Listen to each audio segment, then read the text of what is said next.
This video was made thanks to one of our followers who asked the question, what would happen if Mike Tyson and John Matrix ever stepped into the ring? So we took the challenge head-on and broke down the battle of strength, skill, and raw determination between two absolute titans.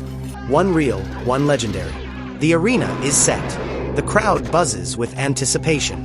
On one side, we have John Matrix, the muscle-packed one-man army from Commando. He's a war machine, trained in black ops, loaded with military combat expertise, and famous for taking down an entire army without breaking a sweat. On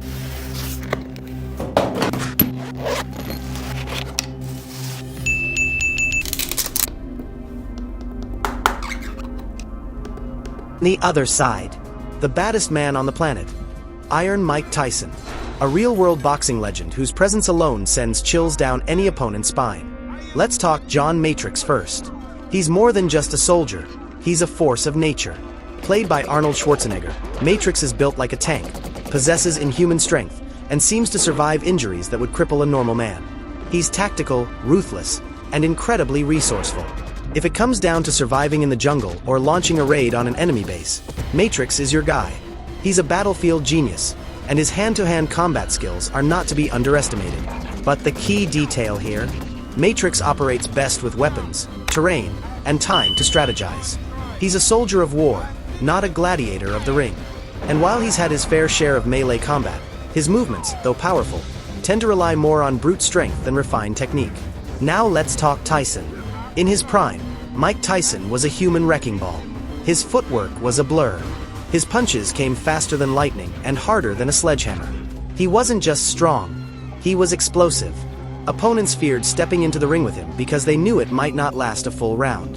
His uppercuts were devastating, his head movement elusive, and his killer instinct unmatched. Tyson didn't just box, he hunted. Every second in the ring, he was calculating, moving, striking like a predator. And unlike Matrix, Tyson trained his body and mind for a very specific environment.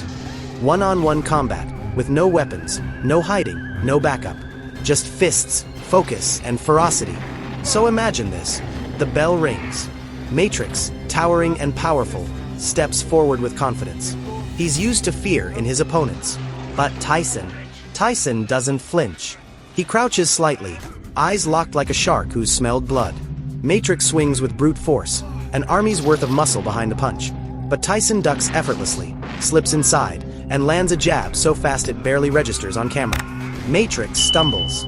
He's surprised. He's not used to missing. Tyson doesn't let up. Left hook, right uppercut. Matrix is on the defensive. His size gives him power, but it slows him down. Tyson dances around him, relentless, precise. It's not just strength that's on display, it's mastery. Within moments, the tide shifts, and Matrix finds himself struggling to keep up. Here's the truth. In a no-rules war zone, Matrix might crush. But in a straight-up fight, Tyson dominates. His entire career was built on facing monsters in human form. And more often than not, he was the monster. The difference. Tyson's power comes with speed, control, and lethal accuracy. He doesn't need an arsenal. His fists are the weapons. In the end, it's Tyson's world-class conditioning, his fight IQ, and his experience in real high-pressure combat that give him the edge. John Matrix may be a cinematic icon, but Tyson is a real-world warrior. The crowd is stunned. Matrix, the unstoppable juggernaut, finally meets a force he can't outmuscle. Tyson raises his gloves, sweat dripping, eyes calm. He's been here before. And once again, he walks away victorious. Iron Mike Tyson wins. Not because Matrix is weak, but because Tyson was born to fight, trained to destroy, and simply too fast, too skilled, and too savage to be stopped.